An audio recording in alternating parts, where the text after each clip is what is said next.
നമ്മളൊരു ഇന്ത്യൻ സൈന്യത്തിന് ഒരു ട്രാൻസ്ഫോർമേഷൻ നടക്കണമെങ്കിൽ ഇത് ഭയങ്കര പാടാണ് സാധാരണ രീതിയിൽ. ബിക്കോസ് ബാക്കി എല്ലാ മേഖലകളിലും ഒരു ചേഞ്ച് വരാൻ കുറച്ച് പാടാണെങ്കിൽ തന്നെ നടക്കും. പക്ഷെ സൈന്യത്തിൽ എപ്പോഴും ട്രാൻസ്ഫോർമേഷൻ നടക്കണമെങ്കിൽ ഇച്ചിരി പാടാണ്. കാരണം അത്രമാത്രം വലിയൊരു സംവിധാനമാണ് ഒന്ന്. രണ്ട്, ധാരാളം വർഷങ്ങളുടെ പഴക്കമുള്ള സിസ്റ്റമാണ്. അപ്പൊ അതിന് മാറ്റാൻ അത്ര ഈസി അല്ല. അങ്ങനെയുള്ള ഒരു സിസ്റ്റത്തിന് ഇന്ന് ഒരു ട്രാൻസ്ഫോർമേഷൻ നടന്നുകൊണ്ടിരിക്കുകയാണ് ഇന്ത്യൻ സൈന്യത്തിനെ സംബന്ധിച്ച് പ്രത്യേകിച്ച് പറയുമ്പോൾ. ആ ട്രാൻസ്ഫോർമേഷൻ ഒരു വിഭാഗത്തിൽ അല്ലെങ്കിൽ ഒരു പ്രത്യേക ഏരിയയിലല്ല, എല്ലാ മേഖലകളിലും ട്രാൻസ്ഫോർമേഷൻ നടക്കുകയാണ്. കാരണം ഒന്ന്, ഞാൻ നേരത്തെ ഫസ്റ്റ് പറഞ്ഞു കഴിഞ്ഞാൽ നമ്മളെ മൈൻഡ് സെറ്റ്. ഇപ്പൊ നമ്മളൊരു ഒഫൻസീവ് ഡിഫൻസ് എന്നുള്ള ഒരു കോൺസെപ്റ്റിലേക്ക് മാറി. നമ്മൾ പണ്ട് എപ്പോഴും ഡിഫൻസീവ് ആയിരുന്നു. പാകിസ്ഥാൻ എന്തെങ്കിലും ചെയ്യും, നമ്മൾ റിയാക്ട് ചെയ്യും. ചൈന എന്തെങ്കിലും ചെയ്യും, നമ്മൾ റിയാക്ട് ചെയ്യും. ഇപ്പൊ നമ്മൾ അങ്ങനെയല്ല.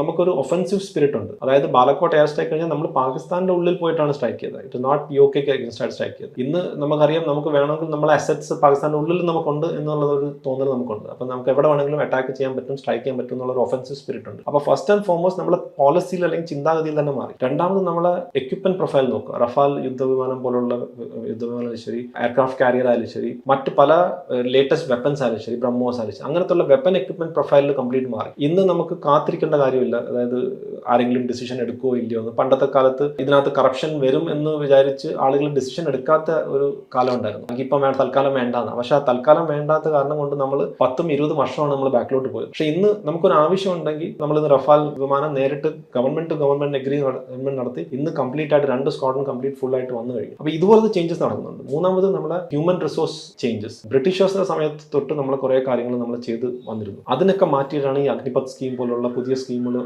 വരെയും ഈ റിക്രൂട്ട്മെന്റ് പ്രൊസീജിയർ തന്നെ മാറുകയും ധാരാളം ചേഞ്ചസ് വരുന്ന കാര്യങ്ങൾ നടക്കുന്നുണ്ട്. അതുപോലെ തന്നെ പല ബ്രിട്ടീഷ് ലെഗസീസ്, പണ്ടത്തെ ബ്രിട്ടീഷ് കാര്യങ്ങൾ, മെസ്സിലുള്ള എങ്ങനെ പെരുമാറണം അല്ലെങ്കിൽ എന്തൊക്കെ ചെയ്യണം എന്നുള്ളതും അതൊക്കെ മാറി ഇന്ന് ഭാരതത്തിന്റെ കൾച്ചറും ഭാരതത്തിന്റെ രീതിയിലേക്കുള്ള ഒരു മാറി. അപ്പൊ ഒരു ട്രാൻസ്ഫോർമേഷൻ നടന്നുകൊണ്ടിരിക്കുന്ന ഒരു സമയത്താണ് നമ്മൾ ഇന്ന് സൈന്യത്തിന്റെ എല്ലാ മേഖലകളിലും കാണുന്നുള്ളത്. അതിന്റെ ഒരു പ്രതിഫലം തന്നെയാണ് ഇന്ന് ഭാരതത്തിന്റെ ഓവറോൾ ലോകത്ത് നമ്മളെ സ്റ്റാച്ചർ ഇൻക്രീസ് ചെയ്യുന്നുണ്ടെങ്കിൽ അത് സാമ്പത്തികപരമായി മാത്രമല്ല, ഡിപ്ലോമാറ്റിക് ആയിട്ടുള്ള മാത്രമല്ല, മിലിറ്ററി കൂടെ അതിന്റെ ഒരു വലിയൊരു ഇമ്പോർട്ടന്റ് ആയിട്ടുള്ള ഒരു ഘടകമാണ്.